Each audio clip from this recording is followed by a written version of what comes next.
mo receive àwọn voice note tó pọ̀ kan nípa lọ́dọ̀ àwọn tí wọ́n jẹ́ ìyálé nípa pé àwọn sọ pé àwọn ò fẹ́ rí ìyàwó sójú, àwọn ò fẹ́ kó wá síbi táwọn bá wá.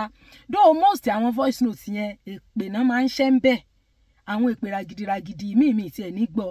Ṣé wá rè tí mo fẹ́ torí ẹ̀ ṣe fídíò yìí, àwọn ò ṣe pé ní tiwọn bẹ́ẹ̀ àwọn kan ṣàlàyé reason tí àwọn fi ní àwọn ò kí ń fẹ́ ráwọn kéékèèké yẹn. mo stitch díẹ̀ ń bẹ̀ òun ni mo gbé sí ibi báyìí. Bí ọdún 4 sẹ́yìn báyìí èmi náà dẹ̀ kò jálẹ̀ mo ní mi fẹ́ rí ẹni yẹn mi ì dẹ̀ fẹ́ ní kankan bá ṣe but mo ṣe pé bóyá mo ní intention tó bá ti sẹ́ni yẹn.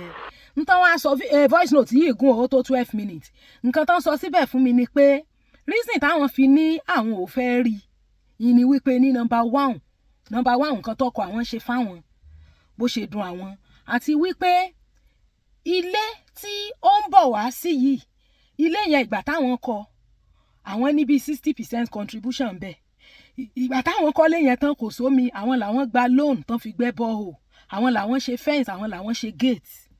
Mo dẹ̀ tí mo ń sọ fẹ́yìn kéékèèké even kí ìyálé mọ́ ní contribution nínú ilé tó kọ́kọ́ gan tó bá ti jẹ́ pé bẹ́ẹ̀ náà ń gbé kan tó fẹ́ ó lè lọ bẹ̀ tán bá kọ́ ilé tán gbowó lọ́wọ́ ìyálé tán kọ́ tán wá mú ẹ lọ bẹ̀ ilé yẹn á wó pa ẹ o.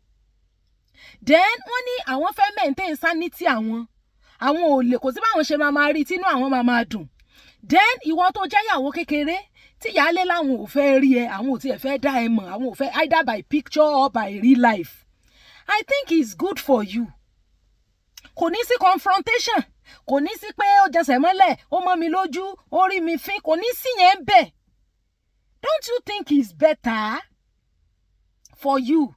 Because ọkùnrin tó ò lè insist pé kó fi ẹ̀hàn ìyálé ṣàmọ̀ pé oríṣiríṣi ìyálé ló wà ẹlòmíì ti kọ́kọ́ tó ti lọ oríṣiríṣi kíkọ̀ ló wà àwọn míì separate wọn divorce separation is not divorce so ask reasonable question tó bá ti feel pé it's not necessary kó o mọ̀ yálé tó o dẹ̀ fẹ́ ọkọ yẹn bẹ́ẹ̀ why do you wake up suddenly and start craving that until tó o bá rí lo tó máa feel like a wife tó bá ti mọ̀ pé your feeling like a wife is dependent on kó o mọ̀ yálé bóyá kó o kẹ́rù ẹ̀ kó o mọ̀ lọ lé yín bóyá kó o mọ̀ lọ lé yín because I don't know why you will begin to worry yourself about things like this.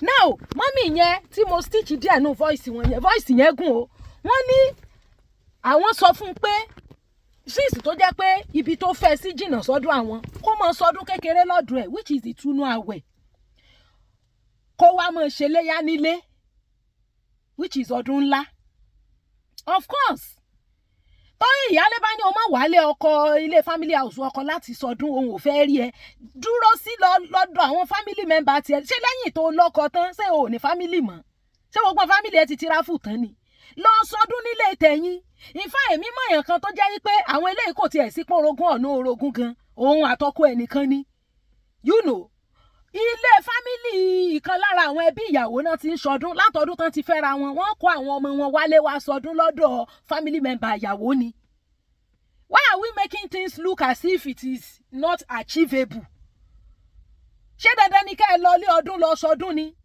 go to your own personal family tó bá fi òpó lè lọ family house tẹ̀yìn lọ sọ́dọ̀ àwọn ẹ̀gbọ́n ẹ àwọn ń kó ẹ tó lọ bá àwọn ẹbí kẹ́ ẹ sọdún gbà tí ṣèpọ̀ fẹ́ mọ́ gbé bẹ́ẹ̀ and no eat and no peace tó bá ti fẹ́ ọkọ tó jẹ́ pé ìyálé ẹ̀ ló ń control ẹ̀ ìyálé ẹ̀ ni ó sọ fún pé ibi ni kó jókòó sí ó ní ọkọ fẹ̀kàn tẹ́lẹ̀ ẹ̀yìn kejì kẹta kẹrin yẹn ẹ lọ́kọ bíi pé ẹ̀ lọ́kọ ni ọlá wípé àwọn kejì kẹta yẹn wọn yìí lè rojọ́ síta because ayé òbí wọn pé ṣe bó ti róko lóko kúnkún tó gbé pàṣí iná èèyàn ṣe máa ń rò wípé wọ́n ń rí ìgbádùn kan ìkan ló sọ wípé òun àti ìyálé ìjà máa ń ṣẹlẹ̀ òun wá ní kọ́kọ́ gbalé fóun síta ìyálé wá sọ wípé tọkọ òun bá fi lè gbalé síta ọkọ tóun ò ní sùn ta àwọn rò pàwàdà ni until ìgbà tọkọ gbalé fóun tán látijọ́ tọkọ ti gbalé ọkọ òsùn dọ̀hún rí torí ìyálé ní tán mọ̀ òun ò bá rí bàbá wọn ò ní sùn ìkan náà ọkọ lò 25 days lọ́dọ̀ ìyálé yóò lò 5 days lọ́dọ̀ ẹ̀ ó ní tí ìyálé gan bá sọ fọ́kọ pé kó mọ̀ bọ̀wọ́dọ̀ òun ọkọ ò ní wá ìkan náà gbogbo ìfẹ́ kó wá sọdún léyìí tó bá ti fẹ́ ọkọ tí ò lè make decision tí ò ní ẹnu ọ̀rọ̀ tí ò lè dá decision take tí ò lè stand on his feet ó kàn ń tanra ẹ jẹ ni torí mi ò mọ bí táyì ti máa ráwọn ọkùnrin tó ṣe wípé fẹ̀kàntẹ́lẹ̀ ò fẹ́ lọ ṣe kejì ṣe kẹta, people will hate you for no reason. Àbọ̀sibọ́sí kó tó lọ jìyà mọ́ pọ̀mọ̀pọ̀ mètè. Èmi ò rí sí gbogbo yẹn. Tó bá ti mọ̀ pé bá ní abẹ́tà kó jókòó kó máa ṣe sí ẹ lọ títí tí wàá fi réyàn tí ò ní lórogún. Fẹ̀kàntẹ́lẹ̀ ọkùnrin tí ò bá ti lè sọ pé òun fẹ́ fẹ́yàwó méjì nìyẹn pín sí. Obìnrin míì wà, in fact lára àwọn tí mo náà send voice note pé wọ́n ṣépè yẹn, ìkan ní ọjọ́ tó ń bá mọ̀ àbó òun gbọ́ rumúrumú pé ọkọ òun fẹ́ ìyàwó, òun ó pọkọ yẹn, òun ó pa ìyàwó yẹn, ó sì para òun. Òkú mẹ́ta ni ó bọ̀ lọ́hùn lé. So àwọn obìnrin míì wà tó ṣe pé tán bá igbọ́ súyà ní gbogbo yín, súyà ẹ máa kú tán ni. Iná ọkùnrin míì èṣe fẹ́ sọ either way tí ò bá ti fi hàn yálé kó tó fẹ́ má insist pé dandan kó fi hàn yálé. And disadvantage tó wà nínú kí yálé mọ̀ ẹ́, kí ni disadvantage tó wà ń bẹ̀? Sọ fún mi. Pátápátá àwọn ọmọ ò ní mọra wọn, ṣé dandan ni? Ṣé dandan ni kọ́ mọ́ mọra wọn? Mo rí tí Mọ́mí Balógun tán ní ẹ̀wọ̀n mọ̀ rẹ́sì Palestine and Israel nínú ilé kan. Ṣé ó dìgbà tí wọ́n bá jọ gbé pọ̀ kan tó rẹ́ ni? Àwọn míì jọ gbé tán rẹ̀ tán hanra wọn lémọ̀ náà. Nígbà tí ti ṣe pé o lọ bẹ̀ nítorí owó àbí nítorí ogún, ṣé wo ò ṣiṣẹ́ àbọ̀ olówó tiẹ̀, ò ní property tiẹ̀? Mo béèrè ní o, torí mi ò mọ kókó wàhálà yín gan. Tán bá ti fẹ́ láì fẹ́ hàn yálé, either counterfeit or genuine, má wulẹ̀ insist pé dandan láò fẹ́ mọ ìyálé kankan. Bẹ́ẹ̀ tó bá ti mọ̀ pé kò tí ọlọ́run, má wulẹ̀ fi ọkùnrin yẹn. Tó bá dẹ̀ ti fi ọkùnrin tó ṣe pé ìyálé ẹ̀ ní control ẹ̀ ní ó sọ fún kó jókòó síbẹ̀ yẹn, ní ó sọ ibi tí ó sùn fún àti ibi tí ó lọ àti ibi tí ò ní lọ, kó o tètè mọ̀. Ṣé ìyálé tó ní capacity láti control ọkọ, ṣé yóò control ẹ̀ láti favour ẹni? Yóò control ẹ̀ against ẹ náà ní now. Ibo lẹ ti máa ń ráwọn ọkùnrin tẹ́ fẹ́ lọ ṣèyàwó kékeré fún? See, they will not tell you the truth. Kó tó fẹ́ wọn ní sọ tòótọ́ fún ẹ. So tó bá ti jẹ́ wípé ní double loss ló fẹ́ lọ fira iṣẹ́ fẹ̀kàntẹ́lẹ̀, ó ti wà marginalized tẹ́lẹ̀, because ìyálé will always have upper hand above you in all ramifications. Àbọ̀sibọ́sí o gbọ́dọ̀ débí, o gbọ́dọ̀ tẹ̀bí, ìyálé ní ó tún mọ wọn lẹ̀ fún ọ. Má tan ara ẹ jẹ. Tó bá ti fọ́kùnrin tó mú ẹ lọ sínú ilé ibi tí ìyálé ní contribution sí, ọkùnrin yẹn fẹ́ fìyà jẹ ẹ ni. Mo dẹ̀ wá ń sọ fún woman yìí, mo ní demand yín náà pọ̀ jù, you are not asking for too much. Ẹni kó sọ ọdún kékeré lọ́dọ̀ ẹ̀, kó ṣe ńlá lọ́dọ̀ tẹ̀yìn, is not too bad. Àwọn míì kan tiẹ̀ ti send voice note sí mi èpè ni wọ́n ń gbé àwọn ọkọ wọn àti kékeré ń sẹ́. Mo sọ fún mọ́mì yìí gan, wọ́n máa rí fídíò yìí, mo ní ẹ̀yin nìkan lẹ sọ ọ̀rọ̀ tó ti ẹ̀ dáa díẹ̀, àwọn yòókù èpè ni wọ́n ń sẹ́. So kí wá lẹ̀ ń tanra yín jẹ sí?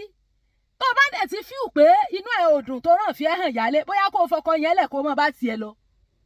Yálé ti mọ̀ pé òun lórogún, ẹlòmíì gan ọmọ gan kò mọ̀ rárá. But on your own case, the Yálé has known that she has orogún. Must you insist you want to know each other to come and do what? So wọ́n ní kì í ṣe pé bóyá àwọn fẹ́ hàn wọ́n lè mọ̀ àbáwọn fẹ́ ṣèkà kan fún. Mo tiẹ̀ sọ mo ní ìyálé tó sọ pé òun ò fẹ́ mọ̀ ẹ́, bóyá ó wò pé òun sì nídìí ọkọ òun, so that tó bá di later tọkọ ẹ̀ bá ti bá a tó ọmọ tán, bóyá yóò wá ẹsẹ̀ gbẹ̀yìn méjèèjì lọ ilé ẹjọ́ tó bá yẹ pé statutory ló wà lọ́wọ́ ẹ̀ tí ò kì í ṣe customary. Ṣàmù tó bá yẹ statutory ni, the Yálé has the right láti send ọkọ yẹn lọ ẹ̀wọ̀n, kó dẹ̀ attach you as correspondent. Kẹ́ ẹ kóra yín lọ, kẹ́ ẹ ask question. Tẹ́ bá dẹ̀ ti lè ṣe yẹn, kẹ́ ẹ wọ pátá yín sóbò yín, kọ́kọ́ náà sokó ẹ̀ lókùn. Ọkọ tíyàwó bá ń fìyàwó bò jẹ, wàhálà ti ẹ̀ nìyẹn. Wàhálà ti ẹ̀ nìyẹn.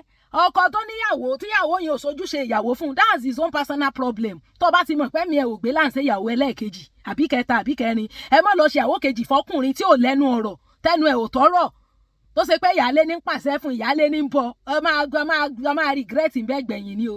Mi ì fẹ́ kí fídíò yìí gùn jù.